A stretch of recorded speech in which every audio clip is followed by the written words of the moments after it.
dear beloved, Boss Mike, Cervera.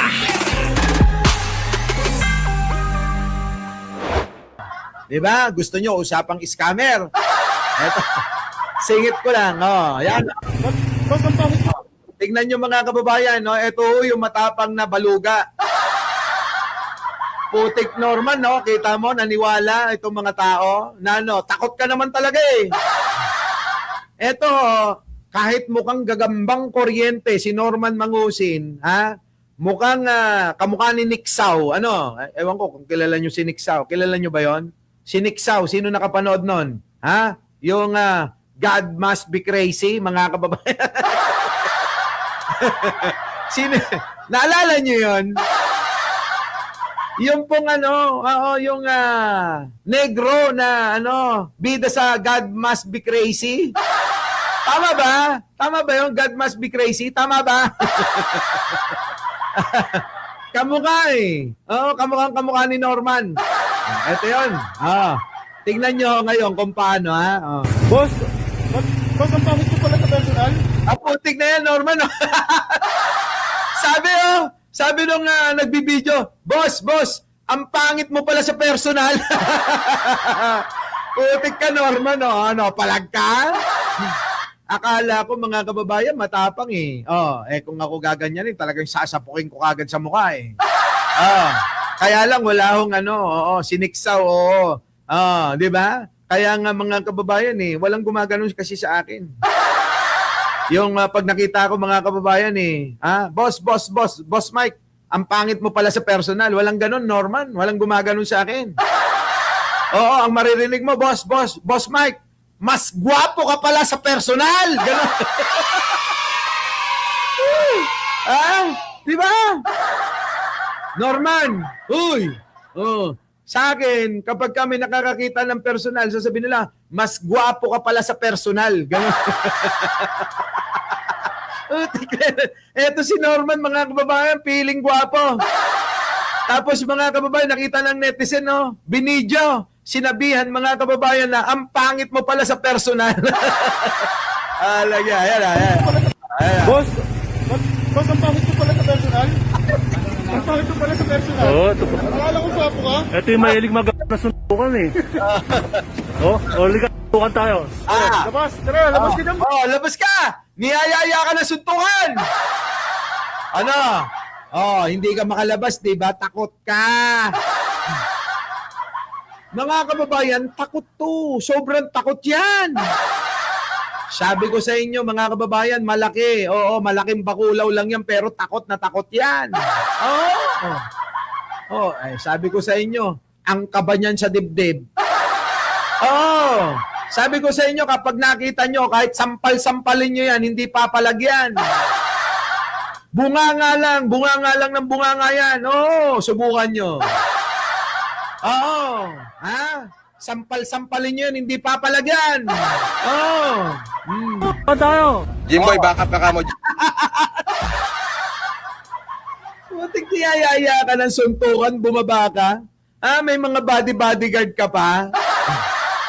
Tapos, hindi ka makapalag. Tapos ngayon, eto na, ang pangit mo nga naman talaga, Jimboy, backupan mo, Jimboy. Diyan ka lang sa likod ko. Tingnan nyo, sa camera lang po ito nagtatapang-tapang.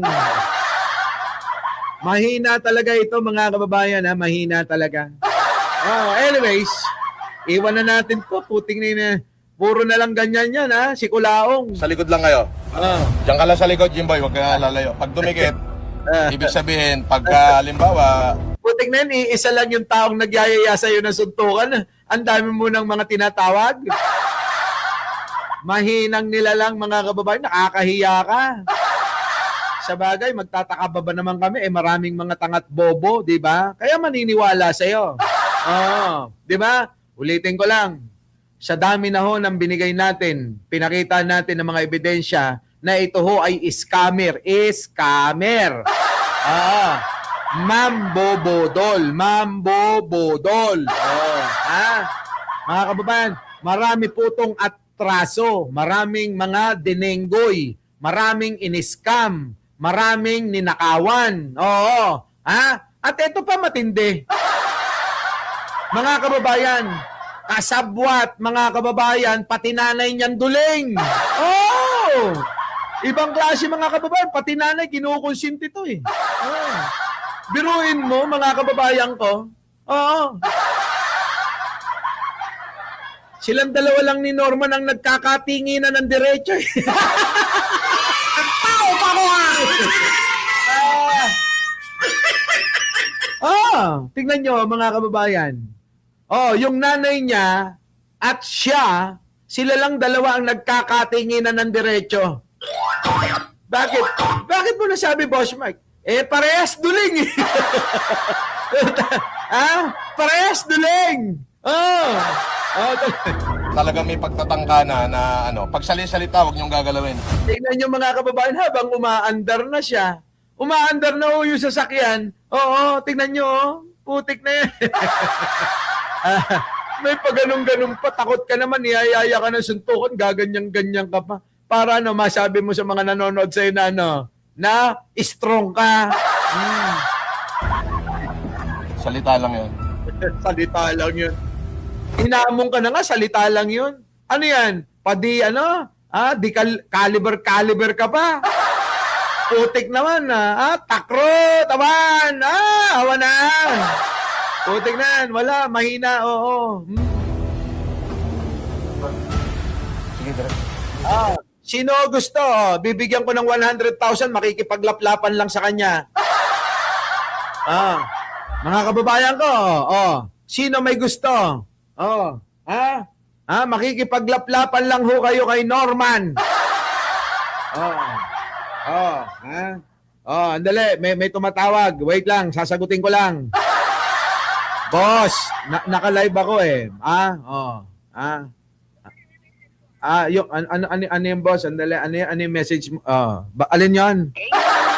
Kung umuwi kagabi, bigla nagsabi ng andali. Ano?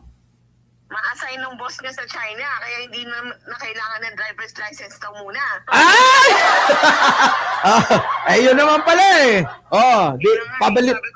Pabalikin mo. 8 months na yata siya eh. Pagbalik niya siguro. Ganito na lang, boss. Para may ano naman ako, wag mo nang pabalikin pagka nagpunta ng China. Bakit? Ako na lang maging driver. Pwede naman ako apply akong driver Lagi pa tayong magkasama. Napakamahal mo. Hindi kita ma-afford. Alam mo, okay lang ako. Isang hopi at palamig lang ako. Okay na. Ay, kahit na hindi ka maging driver, pwede ko padala sa iyo yan. Send mo lang yung address mo. Sige na. Huwag ka magalala sa mga susunod na araw. Magde-date tayo Sige. Sa China na tayo mag-date, huwag dito. Sige. Okay, kita tayo sa China. Bye-bye. Okay, thank you. Bye-bye. Kita nyo? Ayan ano? Putik. Niyayaya ako ng date sa China. Wag daw dito. Ganon ang mga date ng mga kababayan, ng mga mayayaman. Kailangan hindi dito sa Pilipinas masyadong kontrobersyal. Ay, nako! Black Spider, nakita ko si Boss Mike. Saan? Nakita ko si Boss Mike. Sa personal sa Salon 360 Gapan, legit. Black Spider. Meron kang regalo sa Pasko. Sa Pasko. Black Spider Sa Pasko na lang talaga inuuto mo pa ako. Ito na. Chip! Galing lang kami sa hearing. Sorry. Galing lang ako sa hearing.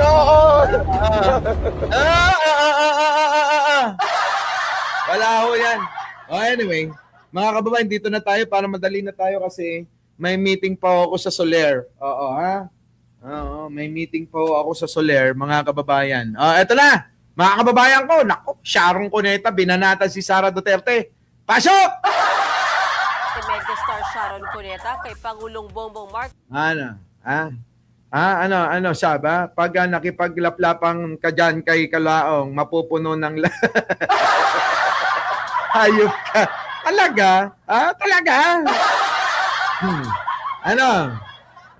Kaya Black Spider, huwag ka nang magtaka kung bakit maraming mga nahuhumaling sa akin, pero hindi ko pinapatulan yung mga ganon. Oo. Hindi ako napatol sa ganon, ha? Eto na. Pakinggan natin. Mali your choice, sabi ni Megastar. Pasok. Nagbiro si megastar Sharon Cuneta kay Pangulong Bongbong Marcos na mali ang kanyang pagpili ng Vice President sa nagdaang 2022 elections. Patay. Kumanta si megastar sa isang event sa Foro de Intramuros sa Manila kung nasaan sina PBBM at First Lady Liza Araneta Marcos. Eto yan, mga kababayan, ha? Mga kababayan ko, eto yan. Sa akin, mga kababayan, parang talagang Sara Duterte, binastos ka ni Mega. Biruin mo, sabihin na mali nang napili. Parang yung vice-presidente namin, talagang walang kwenta. Di ba? Teresita Tan, ano? Oo, kamusta mo na lang ako sa kanya? Oo. Paano mo nalaman? Oy, Teresita Tan, paano mo nalaman yan, ha? Ikaw talaga stalker ka. Ay, mga kababayan ko, eto, si Megastar, mga kababayan, ang sabi kay mali. Oo, mali your choice na pinili mo, ang isang Sara Duterteng baliw na vice-presidente. Sana si Kiko Ngayon, mga kababayan ko, parang sinabi ni Megastar, yung vice-presidente, hindi nakabuti sa bansa di ba? Parang ganun. Maraming meaning ho yun. Kapag sinabi mo, Mr. President, mali yung napili mo na vice-presidente, ibig sabihin, mga kababayan, palpak. Di ba? Ano ibig sabihin ng mali? Palpak. Di ba? Arlene Cuano, may mail po ako sa Messenger. Mail.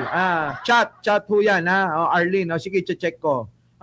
Mga kababayan ko, pag sinabing mali, ano ibig sabihin, mga kababayan? Ano? May palpak. So, mali ang pagpili mo sa vice-presidente mo, dapat si Kiko. Di ba? Ngayon, pag sinabing mali, palpak talaga si Sara Duterte, ang ibig sabihin ni Megastar. At yun naman ang totoo, aayunan naman na marami yan. Di ba? Aayunan ng marami yan! Mga kababayan ko, aayunan ho ng marami yan. Sinabi na palpak talaga to si Sara Duterte. Mga kababayan ko, kita nyo naman pagsasalita pa lang, bihis, appearance, wala talaga, mga kababayan, wala kayong maaasahan. Di ba? Wala Ibang klase. Di ba? Di ba?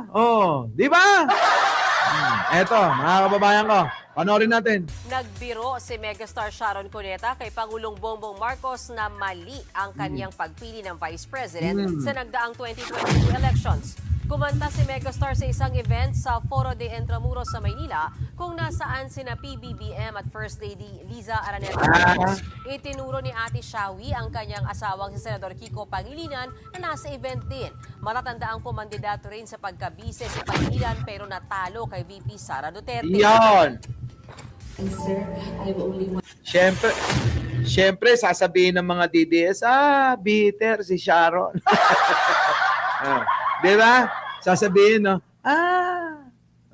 bitter yan. Yung mag-asawa na yan. Siyempre, ibabas naman ng mga DDS yan. Bitter kasi natalo ni VP Sara si Kiko.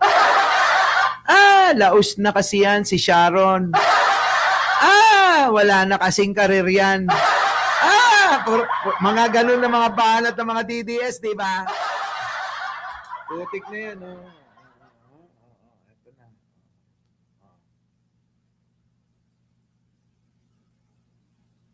Wait. Oh, wait lang. Ang dami kong trabaho eh. Oh, nabibitin tuloy ako eh.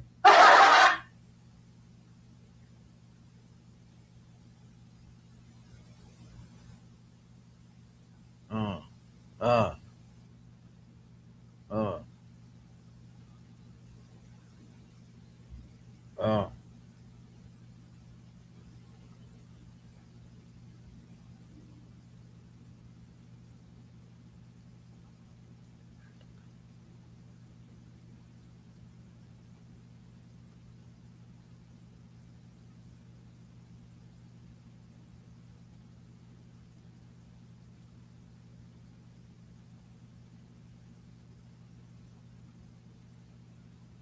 Oh, di ba? Eto na. Vice President Nero. My date tonight. Mali your choice, no? Sorry. Okay, let's move on. Oh.